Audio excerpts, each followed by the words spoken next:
Welcome to Dance Mogul Magazine. We are live in Charlotte, North Carolina at the Eementz Dance Convention. Can you please introduce yourself to our audience?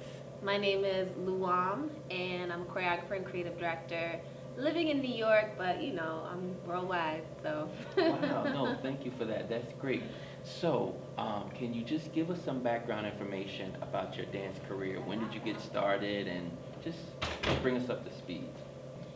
So my story is kind of different. I've always been that little girl, watching Janet, watching Mike, and watching all these people growing up and mimicking them, for my whole life. But it was always sort of a dream in the back of my head that I daydreamed about. Dance was a daydream for me for most of my life. I went to college. I was pre-med. I was going to be a doctor. I was going to do all this stuff. And then after college, I decided to work first. So I was a techie too. So I was working in computers at Time Inc. So my story was just totally not within dance, but dance has always been with me. So what I did is when I graduated and I could work and I had freedom, 9 to 5, I was at that desk. At 5 o'clock, I was out. I had my dance outfit and my briefcase, and I changed like Supergirl. And I just trained. I really worked on my craft, and I've always been a creator in a sense. Like no matter where I was in my dance journey, I always was been choreographing. I've always wanted to make up steps, even since I was a little girl, even if I didn't have any steps. So, for me, I was definitely a dancer, but I was also developing my voice as a choreographer. So 3 years after that, my whole department just got, there's a merger, the corporate thing. So, that afforded me an opportunity to just, take some time to pursue dance. And I hadn't really accepted that I would do it full time. I thought, I'm gonna just take time before grad school. But that, I never went back.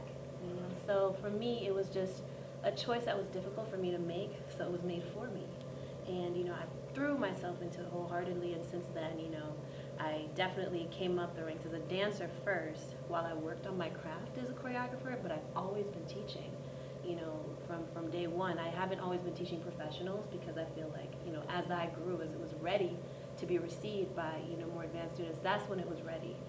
I was ready to be a more advanced teacher, but I've always been, sharing, my voice as a creator. So since then, I would say that, I've had the fortune and the blessing of, moving on from being a dancer to a full-time choreographer and eventually an artistic director. And I've had a chance to work with, people that I used to dream about, I've been on stages that I never knew existed. So for me, How did you break down those barriers to just be able to go from enjoying it to all of a sudden like, yeah, I'm here? Well, it's not about, for me, it wasn't about what was that one moment that changed everything. It's when you're in the grind, you're not thinking about the goals, you're just in the grind. For me, every day was waking up and breathing, dance. What more can I do? It wasn't even just about going in the studio. It was like, I need to make a website. I need to figure this out. What tools, do I have from my education and my experience that I can pimp for my career, and, just coming from a computer background, I remember I first discovered YouTube. Nobody was on YouTube. They were like, what is this random website? And I was like, oh, you can put stuff on here, so I started uploading videos, and, I became the first choreographer that people started to follow on YouTube. So it was a long time ago. And so, this is before Facebook, before Twitter, before they were sharing sites. So the only place you could go was YouTube. And, I had a pretty huge following then. For me, that was, a marker of visibility with the world. And people, for me, I was shocked because I never checked the comments or anything like that. And I look up, I'm like, people are watching this? Oh my God, a lot of people are watching this. Who are they? Mm-hmm. And it was just bigger than me. I just put it out there to share, but I was really taken aback by how it was being received. So I felt a big responsibility to make sure that, I was giving them my best. So for me, YouTube was a first avenue of visibility. However, I've quickly realized that you can be super famous on YouTube and not be a working choreographer. Because the industry and the record labels and the directors, the producers, all the people who create the industry, they weren't on YouTube. They wanted industry professionals with experience who are on the job. They meet you on the job. You get hired. You get hired as a dancer. You get hired as an assistant choreographer, whatever it is. After they recognize you've been in the scene, then you build a rapport. Then you build, sort of, what is it called? sort of a trust in your brand. Yes. How did So- you dance your way, excuse me, into the industry when there's so many people Yeah. in that door? How did you go like this? I did to it. say, I was let like- me in. I was like this. It was tunnel vision, because the things I was doing, no one around me was doing. Not because there was no map. There was no person saying, this is what you do next. For me, I was making it up as I went along, and I've always been very tenacious, so I brought that to my passion. So when you're tenacious about something you're passionate about, you literally devote every second, what more can I do?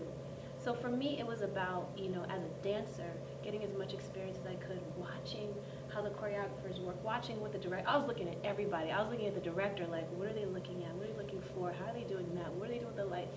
Like, I was studying, because I wanted to be prepared for when it was my time to be in that role, because, I didn't bank on anybody showing me. It wasn't even anything bad. It was just, I knew that I would have to figure it out. Yes. So for me, I just wanted to be the best dancer I could be and get as much experience as I could, keep growing as much as I could. And then at some point, what happened was, I had to make a choice. I said, okay, I'm dancing, but my choreography, my teaching is growing. At what point do I step to the other side? Because it's not, you can't just do both indefinitely. The message is confused, you have to be clear about what your intentions are. So there came a point when I said, you know what? Now it's time. I want to step behind the scenes. Because I can't just be in front of the camera and then behind the camera and then people take me seriously all the time. Yeah, no, I get it. That's good. So we're here today, and in closing, we just want to wrap up with what you're going to offer the students today. So today, I like to wing it with preparedness. Meaning, I kind of want to feel the vibe of the room, but regardless, for me, it's not about a routine, it's not about a step. It's about drawing out their performance quality. It's about making them bigger than the room, giving them, making them take risks in their choreography, making them tell a story. For me, it's all about storytelling. And to get them out of the mindset of steps.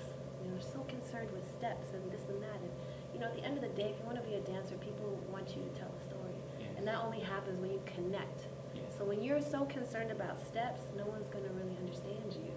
Well, I know you have to go, so I just want to thank you so much and let you know how much I appreciate you and your Thank contribution you. to the world.